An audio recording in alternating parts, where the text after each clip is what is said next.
If you're thinking about moving to Las Vegas, then this is the video for you. Today we're gonna be diving into the 8 best neighborhoods in Vegas. My name is Olga, and I'm excited to tell you what makes Las Vegas so special.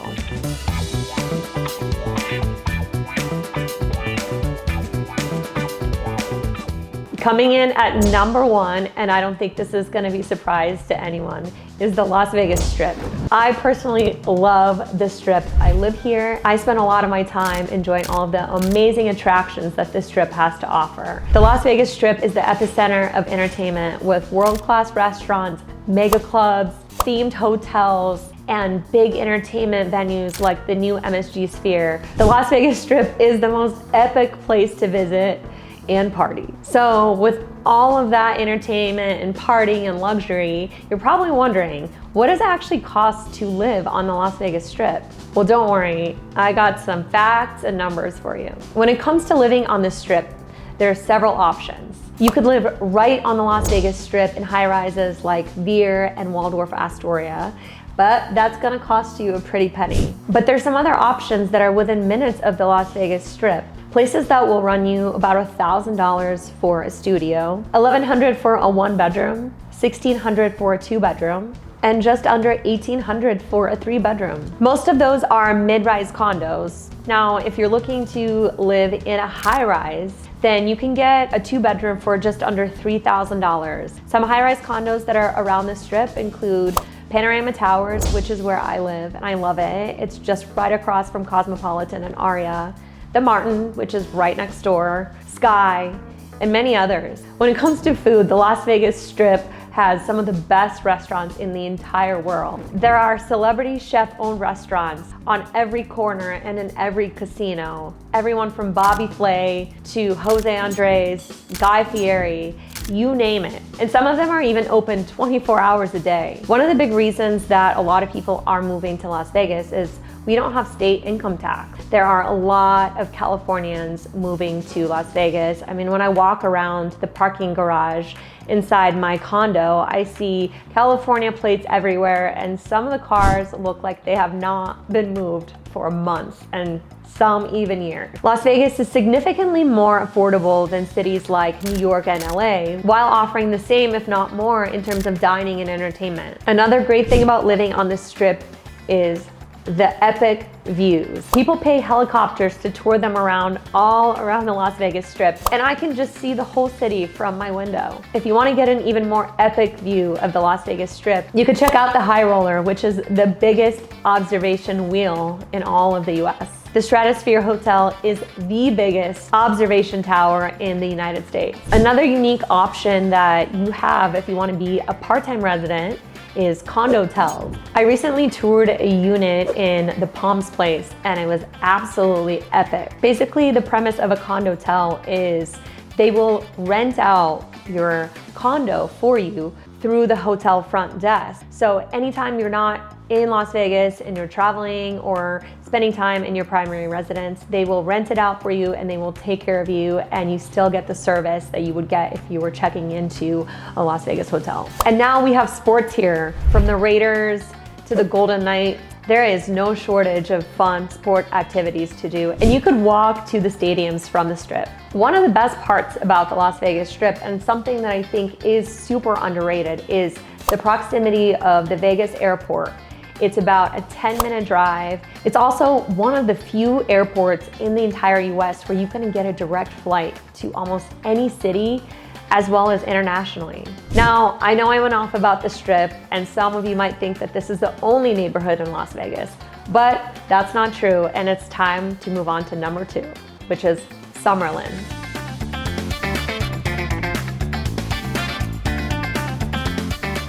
Summerlin is consistently ranked as the #1 best place to live in the whole state of Nevada. Summerlin is the biggest master planned community in Las Vegas, and it's located on the west side of Las Vegas along the Red Rock Canyon. Summerlin features some of the most prestigious and beautiful gated communities in the city. One of the newest attractions that Summerlin has built up in the recent years is downtown Summerlin. It's a massive outdoor mall that has shopping, restaurants, health and wellness studios, dining, outdoor playgrounds for kids, and it's overall such a great place to hang out. One of the things that not many people know about Summerlin is that it has a much higher elevation than the rest of the Las Vegas Valley, which is kind of nice for two reasons. It's cooler in the summer, albeit only by a couple degrees, but it still helps. And it also creates such a nice vantage point for overlooking the Las Vegas Strip. I would say Summerlin is the best area if you're looking to build a home, have a family, spend time outdoors,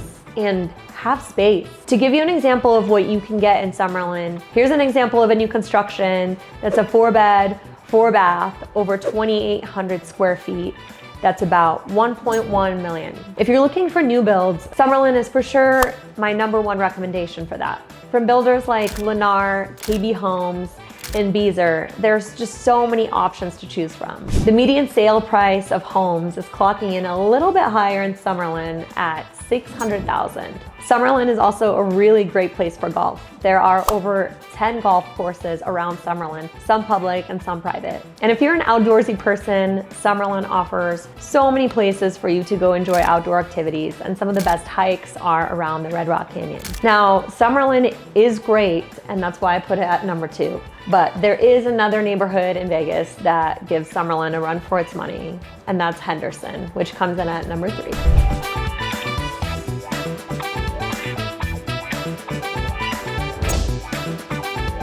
Henderson is located on the other side of the city. There's been a lot of investment in Henderson over the last few years. They're building quite a few areas of the city, and also recently the Raiders have moved to Vegas from Oakland, and they have a big training facility out in Henderson, so a lot of the players are buying homes on that side of Las Vegas. The cost of living is 9% higher than the national average in Henderson. A typical house in Henderson is going to cost you around $460,000, but it varies widely because Henderson also has some of the most expensive neighborhoods, like McDonald Highlands. There's also lots of space for outdoor activities in Henderson. There's lots of great hiking trails out on that side of the city as well. You got the McCullough Head trails, and you have easy access to Lake Mead. Henderson is also bustling. You have Green Valley Ranch, which is located in Henderson, and that whole area definitely gives downtown Summerlin a run for its money, with also amazing restaurants, bars, and lots of other things to do. Coming in at #4 is low-key one of my favorite parts of Vegas, and it's the Arts District.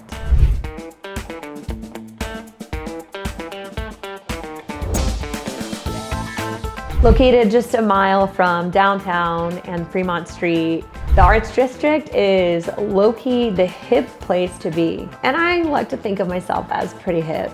The restaurants, the coffee shops, the bars, they all have a really hip, artsy vibe, and the whole area is really walkable, which is pretty different than a lot of the other neighborhoods around the city. And when you're comparing the condos in the Arts District to downtown and the Strip, you definitely get a lot more bang for your buck. To give you an idea of the kind of condo you can get in this area is, you can get a sizable unit in this building that's around 1,500 square feet for about $550K. Also, something that's really cool and unique to this part of town is on the first Friday of every month, local artists, musicians, and food vendors set up shop. They close down the streets, people walk around, they sample the foods, they shop the local merchants, music's playing. It's just a really fun vibe and a really cool thing for both locals and tourists alike to experience. Also, if you are an antique hunter, there is no better place in the whole city to find some gems. There are so many antique shops all around the area. You could find anything from old records, amazing fur coats, designer pieces, festival gear, and really just anything and everything that you could possibly think of. Main Street is also the epicenter of craft breweries. So if you are a beer connoisseur and you want to check out Las Vegas's finest craft breweries, that is the place to go. The city is dumping a ton of money into this area. They're buying up whole blocks and building new condos, new storefronts. There's just really cool art everywhere, so a lot of people coming for photo ops. They're putting in a Topgolf competitor right on the edge of the neighborhood. So there's definitely a lot to do, a lot to see, and it's not showing any signs of stopping. Number 5 on the list, and now this is from my laid back, chill vibes viewers, is Lake Las Vegas.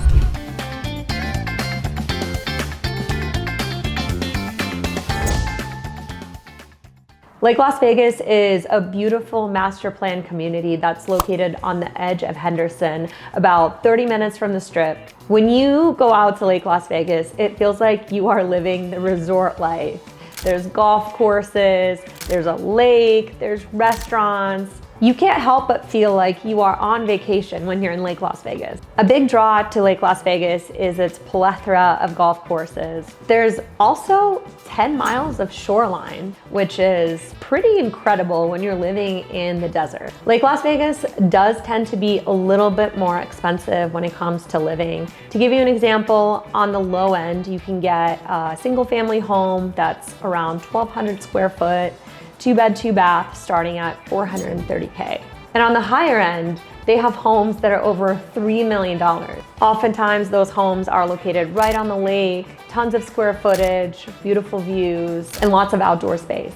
I would say that Lake Las Vegas draws people of all ages, but it does tend to be a little bit of an older demographic who lives there, which is reflected by the amenities, the restaurants, the shops, the activities that are available out there. But Lake Las Vegas is not just for the older demographic, but you could still find lots of hip restaurants and other activities to do. Another neighborhood coming in at number 6 is located on the edge of Henderson, and that's Anthem.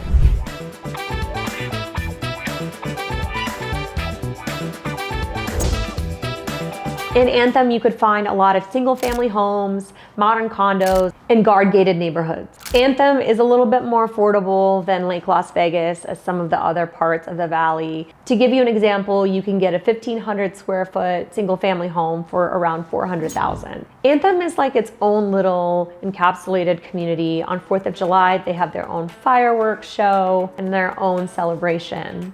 During the holidays, they decorate the whole city with lights and create a really festive, super cute atmosphere for the residents of the community. Anthem also offers over 55 communities like Del Webb at Sun City. Anthem Country Club is a top destination for golfers from all around the country. Living in Anthem is also perfect for anyone who is an avid outdoorsman. Coming in at number 7 is Southern Highlands.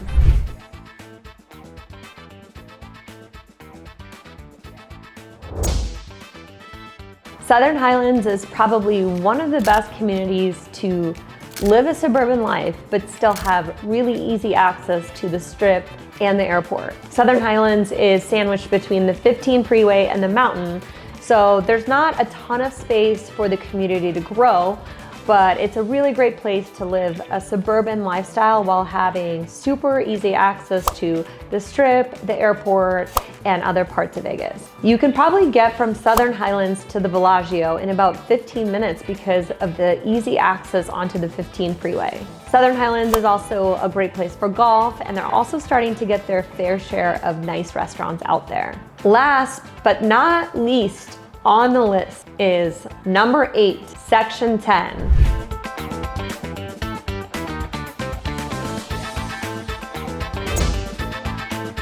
Section 10 is a very unique place to Las Vegas. Located just west of the Strip, Section 10 has really close proximity to so many different neighborhoods of Las Vegas. What makes Section 10 so unique to Las Vegas is its lot sizes and its lack of HOA. So in Section 10, you can get lots starting from a 1/4 acre to 1/2 acre, which is massive for Las Vegas. You really can't get that almost anywhere else. And then there are no HOAs. So almost all of the communities in Vegas that I've discussed, not having HOAs, but having homes that are as nice and as big as they are in Section 10 is really unique. Not having an HOA means that you have the freedom to do really whatever you want with your property and your space and your big size lot. You can put in a pool, you can leave it as a dusty, dirty lot, you can store some trailers, you can add a casita. So there's a lot of freedom with what you can and can't do, which you can't really get away with in other neighborhoods like Summerlin and Henderson and many others around the city. And also, just because there are no HOAs, that does not mean that these homes are not nice. Some of these homes look like castles and compounds, and there are also a fair share of little communities around the area that are gated. Section 10 is also tucked away, and there is not any major highways around this area. There's major streets. Since there's no highways nearby, Section 10 is a pretty peaceful and quiet area with not a ton of traffic. Easy access to Summerlin, the Strip, downtown, and also an area I've not talked about but I love is Chinatown. Chinatown is a place where you could find any kind of Asian restaurant, Asian market, Asian deli, boba places. I go to Chinatown a ton for dinners and I really love it there. You get such a variety of different restaurants, everything from sushi to ramen. There's definitely not a shortage of amazing restaurants in this area. I myself, for these reasons, have considered moving to Section 10. It would definitely take the right home, the right lot size, the right look and feel for me to make the move. But like I said, there's so many different options, so many different sizes. No one home is alike in Section 10, and that's what makes it a really cool area to find your home and to live. Okay, so I just covered 8 Vegas neighborhoods, but there are so many more. If you enjoyed this video and learning about Vegas, drop a like, hit subscribe, as I will be putting out a lot more content moving forward about living in Las Vegas. If you have any more questions about Las Vegas or you're considering moving here, I would be more than happy to answer any questions that you have. I'm gonna drop my contact details below here so you can reach out to me and I would be more than happy to be a resource for you. Thanks for watching this video and I will see you in the next one.